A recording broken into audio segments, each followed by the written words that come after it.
జిల్లా పరిషత్ ఉన్నత పాఠశాల వనపర్తి జిల్లా. ఈరోజు మనం సమావేశమైన అంశము ఆధునిక భారత మొట్టమొదటి మహిళా ఉపాధ్యాయుని అమ్మ సావిత్రిబాయి పూలే అమ్మగారి జయంతి జనవరి 3.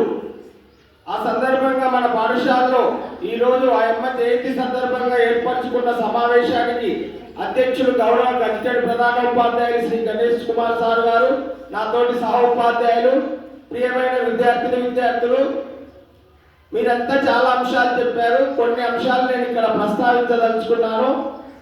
సావిత్రిబాయి పూలే అమ్మగారు 1831 జనవరి 3న లక్ష్మీ కండోజీ అనే పుణ్య దంపతులకు ఒక రైతు కుటుంబంలో, మాలీ కుటుంబంలో మహారాష్ట్రలో సతారా జిల్లా నయాగావ్ అనే గ్రామంలో పుట్టింది.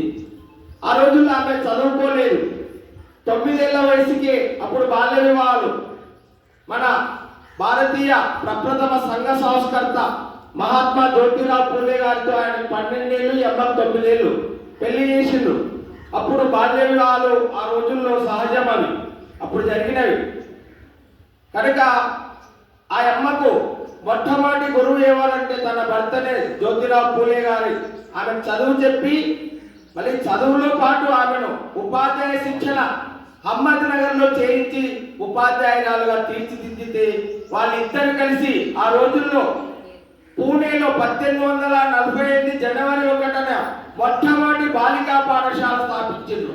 ఎందుకంటే బాలికల్లో ఆ రోజు అమ్మాయిలు ఒంటింటికే పరిమితం చేసే ఆ సాంప్రదాయం, ఆ రోజుల్లో ఛాందసవాద సాంప్రదాయాన్ని తోసిరాజీ వాళ్ళు మహిళలకు కూడా విద్య అందించాలనే ఉద్దేశంతో పాఠశాల పెట్టిండ్రు.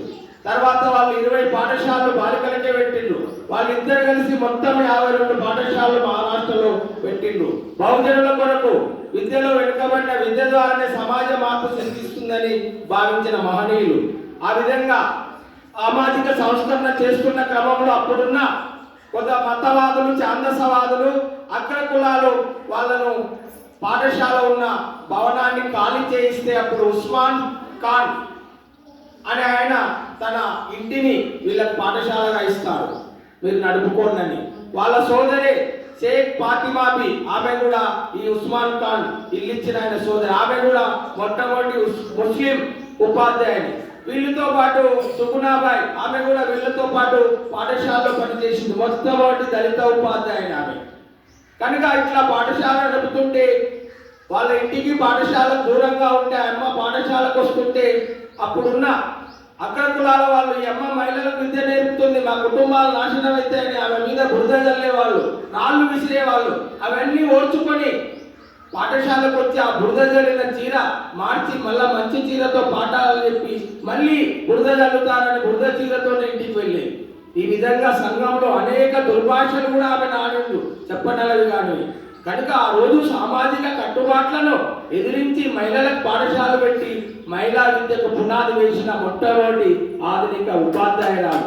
కనుకనే ఆ అమ్మ జయంతిని మనం మహిళా ఉపాధ్యాయ దినోత్సవంగా జరుపుకుంటున్నాం. ఈరోజు సమాజంలో మహిళలు భూమి మీద అన్ని రంగాల్లో కాకుండా అంతరిక్షంలోకి వెళుతున్నారంటే విద్యనే. ఈ విధంగా విద్య వాళ్ళకు అందించడానికి ఆమె పునాది వేసింది. కనుకనే ఆ అమ్మ జయంతిని మనం మహిళా దినోత్సవంగా జరుపుకుంటున్నాం. వాళ్ళకి పిల్లలు లేరు కనుక ఒక వితంతు భర్త చనిపోయిన బ్రాహ్మణ స్త్రీ యశ్వంతరావు అనే అబ్బాయిని వీళ్ళ దగ్గరనే వెలుగుతుంటారు. వీళ్ళు వితంతువులకు కూడా ఆశ్రమాలు పెట్టిండ్రు. భర్త చనిపోయిన వాళ్ళకు ఆ అబ్బాయిని సాక్కున్నారు. కనుక ఈ విధంగా జరుగుతున్న సామాజిక మార్పుల్లో సత్యశోధక సమాజ్ ఇది గొప్ప సమాజం. సత్యమే పలకాలి, అబద్ధాలకు అవాస్తవాలకు విలువ లేదు. కనుక సత్యం మాట్లాడే వాళ్ళే సత్యశోధక సమాజ్. ఆ సమాజంలో ఈమె పనిచేస్తూ సేవా మండల్ మహిళ అని ఒక సేవా మండలి మహిళలకు పెట్టి పాఠశాలలే కాదు మూఢాచారాలు, వితంతు పునర్వివాహాలు జరిపించింది. సామాజికంగా ఎన్నో కార్యక్రమాలు చేస్తూ భర్త ముందు మరణిస్తే వీళ్ళకి పిల్లలు లేరు కనుక తన భర్తకు చితి పెట్టింది. మన కట్టుబాట్లలో పురుషులు పెట్టాలి కానీ ఎవరు లేరు కనుక ఆమెనే ధైర్యంగా భర్తకు చితిమంట పెట్టిన మొట్టమొదటి ఆధునిక భారతీయ మహిళ. కనుక ఆ విధంగా కూడా ఆమె ప్రథమంగా ఉంది. కనుక ఈ విధంగా మహారాష్ట్రలో పూణేలో వాళ్ళు అహ్మద్నగర్ వాళ్ళ శిక్షణ పొంది బుధవార్పేటలో మహిళా పాఠశాల స్థాపించిన తర్వాత ఈ విధంగా సంస్కరణలు చేస్తున్న క్రమంలో మహారాష్ట్రలో పూణేలో ప్లేగు వ్యాధి వస్తుంది. ఆ ప్లేగు వ్యాధి వచ్చి ఎంతో మంది పసిపిల్లలు వృద్ధులు చనిపోతే ఊరిడిచి అందరూ అడవిలోకి వెళ్ళిపోతే వీళ్ళిద్దరు ఊళ్ళనే ఉండి సేవ చేస్తారు. అందరూ ప్రాణాలు నిలుపుకోవడానికి భయపడిపోతే ఆ సేవ చేస్తున్న క్రమంలో పసిపిల్లలకు ఈమె కూడా ప్లేగు వ్యాధి సోకి 1897 మార్చి 10న మరణించింది. ఎట్లా పసిపిల్లలకు ప్లేగు వ్యాధి వస్తే సేవ చేస్తూ మరణించే ఆ వ్యాధి సోకి అటువంటి ధైర్య సాహస వీరవనిత సామాజిక సంస్కారాన్ని కనుక అటువంటి ఎవరు సావిత్రిబాయి అమ్మవారు ఈ భూమి మీద అంటే ఈ విశ్వంలో సూర్యచంద్రులు ఉన్నంత వరకు ఆమె చరిత్ర చిరస్థాయిగా నిలిచి ఉంటుంది.